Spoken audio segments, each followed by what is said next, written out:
সুপ্রিয় শিক্ষার্থী বন্ধুরা, আসসালামু আলাইকুম। প্রথমে এমএস শামীম চ্যানেলের পক্ষ থেকে সবাইকে স্বাগত। আজ নবম শ্রেণীর ২০২৬ সালের গণিত বইয়ের ২৫৭ থেকে ২৬২ পৃষ্ঠার মধ্যে যে উদাহরণগুলো এবং সূত্রগুলো আছে সেগুলোর সমাধান তোমাদের দেওয়া হলো। আশা করি ভালো লাগবে। তো এখন আমার চ্যানেলটি যারা সাবস্ক্রাইব করেনি, সাবস্ক্রাইব করে পাশে থাকবে যেন পরবর্তী প্রতিটি অধ্যায়ের প্রতিটি পৃষ্ঠার ভিডিও তোমরা সহজেই পেতে পারো। তো ২৫৭ পৃষ্ঠার প্রথমে আছে ধারার বিভিন্ন সূত্র, অর্থাৎ সূত্রগুলো আমি দেখব।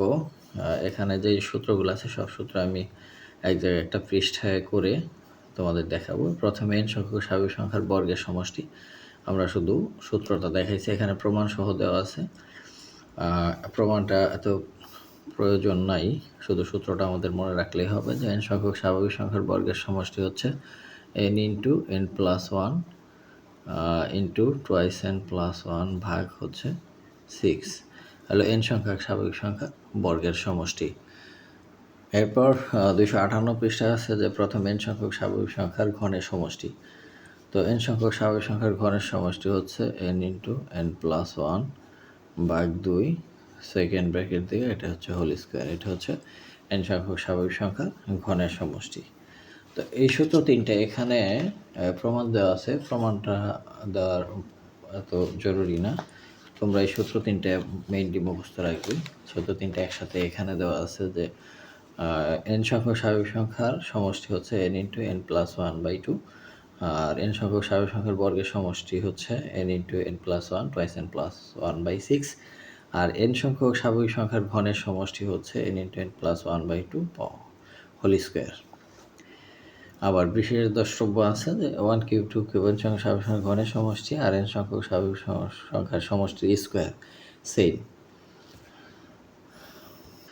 সূত্রগুলি আমি এখানে একসাথে লিখে দিয়েছি যে ধারার বিভিন্ন সূত্রাবলী n সংখ্যক স্বাভাবিক সংখ্যার সমষ্টি 1 যোগ 2 যোগ 3 এভাবে n পর্যন্ত n into n plus one by two, আর একটা হচ্ছে n সংখ্যক স্বাভাবিক সংখ্যার বর্গের সমষ্টি, এটা হচ্ছে 1 square 2 square 3 square dot dot dot n square, তাহলে n into n plus one twice n plus one by 6, আর n সংখ্যক স্বাভাবিক সংখ্যার ঘনের সমষ্টি হচ্ছে n into n plus one by two whole square.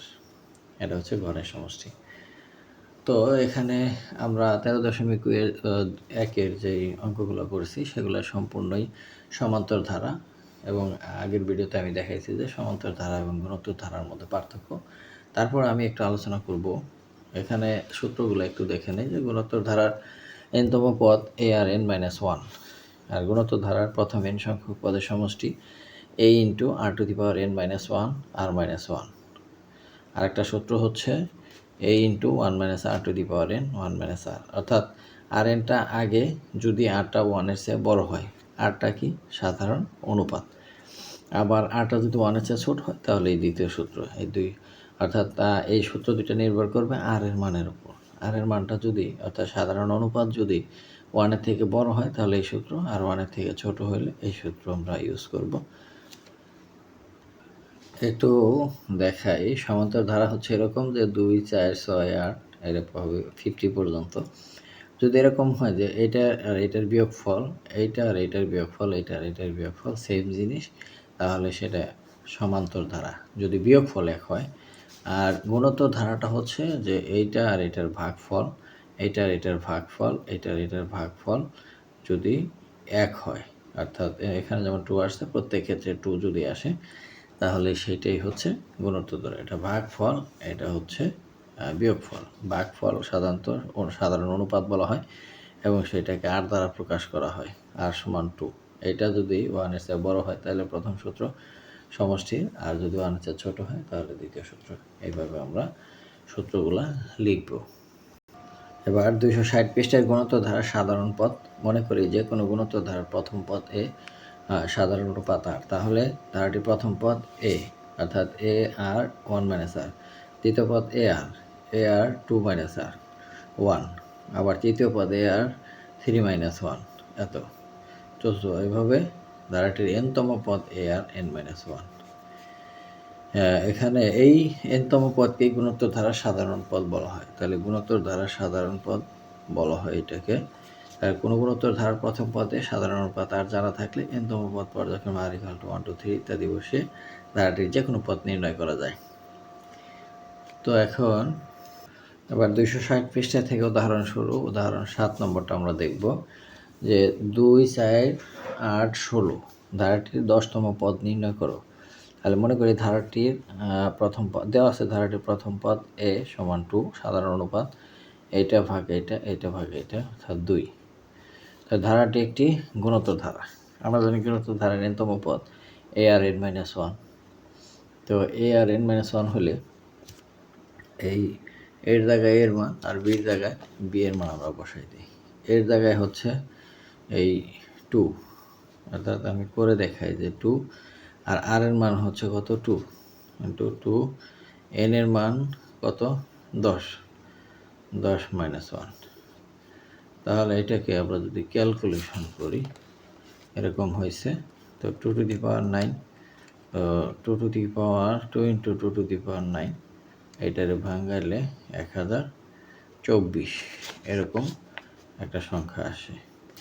তাহলে ধারাটির 10তম পদ এত এত গুণ করলে 1024। এবার 8 নম্বর দেখব। 8 নম্বর অঙ্কটা কি আছে এখানে যে 128 64 32 ধারাটি সাধারণ পদ কত, অর্থাৎ n-তম পদ। সাধারণ পদ অর্থাৎ n-তম পদ, অর্থাৎ ধারাটির প্রথম পদ a = 128 সাধারণ অনুপাত 64/128 মানে হাফ। এ একটি গুণোত্তর ধারা। আমরা যে গুণোত্তর ধারা সাধারণ পদ arn-1, সুতরাং সাধারণ পদ 128 হাফ, আর এর মান হাফ n-1। তাহলে এখানে 128 2 টু দি পাওয়ার 7 আর হচ্ছে 2 টু দি পাওয়ার n-1, আর 2 টু দি পাওয়ার 7 মাইনাস নিচে আসলো, তাহলে 1/2 টু দি পাওয়ার n-8। এটা হচ্ছে এটার উত্তর। এবার 9 নম্বরে কি বলছে যে একটি গুণোত্তর ধারার প্রথম ও দ্বিতীয় পদ যথাক্রমে 27 9 হলে ধারাটির পঞ্চম পদ ও দশম পদ নির্ণয় করো। তাহলে ধারাটির প্রথম পদ a = 27 এবং দ্বিতীয় পদ 9। সাধারণ অনুপাত r = 9/27 1/3, এটা 1 এর ছোট। যেহেতু যোগফল বের করতে বলে নাই, সো আমাদের এটা দরকারও নাই। তো আমাদের পঞ্চম পদ বের করতে বলছে আর 5 - 1, এর মান 27 আর আর এর মান 1/3, 5 - 1 মানে 4। তাহলে 27 3 কিউব মানে 27, একটা 3 রইল, এটা কাটাকাটি গেল, কাটাকাটি যায় 1/3 রইল পঞ্চম পদ। আর বলছে তো দশম পদ, তাহলে এখানে আর 10 - 1, তাহলে এটা কেমনে বের করছে, এবং দশম পদ হচ্ছে আর 10 - 1 27 1/3 পাওয়ার 9। তো এখানে 3টা নিয়ে নিলে থাকে 6টা, এটা কাটা যায়, থাকে 1/3 two the power 6, 3 two the পাওয়ার 6 মানে 729। এটাই হচ্ছে উত্তর।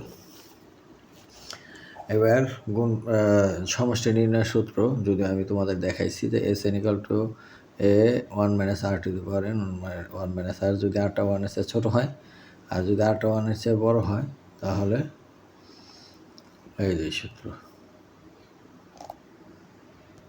এই যে সূত্র a 1 - r to the power n, rটা যদি 1 এর চেয়ে ছোটো হয় আর 1 এর চেয়ে বড় হলে এইটা, এই দুইটা সূত্র এখানে আছে।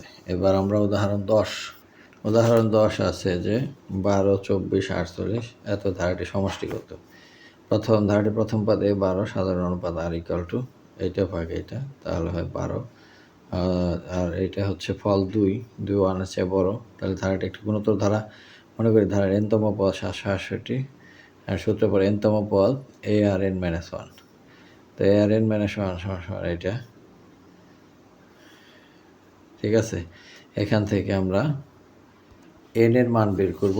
তো 12 into 2 to the power n-1 768, 12 এটা গুণ আছে পাশে যা ভাগ হলো, তো এটা কাটাকাটি করলে 64, 2 টু দি পাওয়ার n-1 আর 2 টু দি 6 মানে 64, তাহলে n-1 = 6। তো এখানে 1টা ওই পাশে যায়, এর সাথে যোগে n = 7। তাই ধারাটি সমষ্টি arn-1 r-1 যখন r 1 এর চেয়ে বড়। তো তো এই এর মান হচ্ছে 12 আর আর এর মান 2 আর n এর মান 7 -1 আর 2 -1। তো এখানে এই 12 রয়েছে 2⁻7 মানে 128। তাহলে 128 বিয়োগ 1, তাহলে 12 গুণ 127 আর 1524। এই তারপরে উদাহরণ 11 নম্বর। উদাহরণ 11 নম্বর আছে 1 যোগ হাফ যোগ 1/4 1/8 ধারাটি প্রথম 8টি পদের সমষ্টি। ধারাটি প্রথম পদে সাধারণ অনুপাত, এটা ভাগ এটা মানে হাফ। হাফটা 1-এর চেয়ে ছোটো, তাই একটি গুণোত্তর ধারা যেখানে পদের সংখ্যা n=8। আমরা জানি গুণোত্তর ধারার প্রথম n সংখ্যক পদের সমষ্টি Sn a 1 - r⁴n 1 - r যখন rটা 1-এর চেয়ে ছোটো। যখন rটা 1-এর চেয়ে ছোটো, এখানে মান বসানোর পর কি জিনিসটা আসলো, ধারাটির প্রথম 8টি পদের সমষ্টি a 1 - r⁴ 1 - r 1 - হাফ আর কি। তাহলে এখানে 2⁻8, এই 8টা আসলে এখানে হবে 2⁻8 মানে 1 - 1/256, আর নিচে একেতে হাফ গেলে হাফ থাকে। তো এখানে লসাগু 256 থেকে গেলে 255, এই যে ঠিক আছে। এই 2 উপরে যায় এখানে চলে আসছে, আর এখানে 255/128, 2টা কাটাকাটি যায় 128। তো এবার 127 এর 128। তো শিক্ষার্থী বন্ধুরা, আজ এ পর্যন্ত। দেখা হবে পরবর্তী পৃষ্ঠার ভিডিও নিয়ে। সে পর্যন্ত সবাই সুস্থ থাকবে। ধন্যবাদ সবাইকে।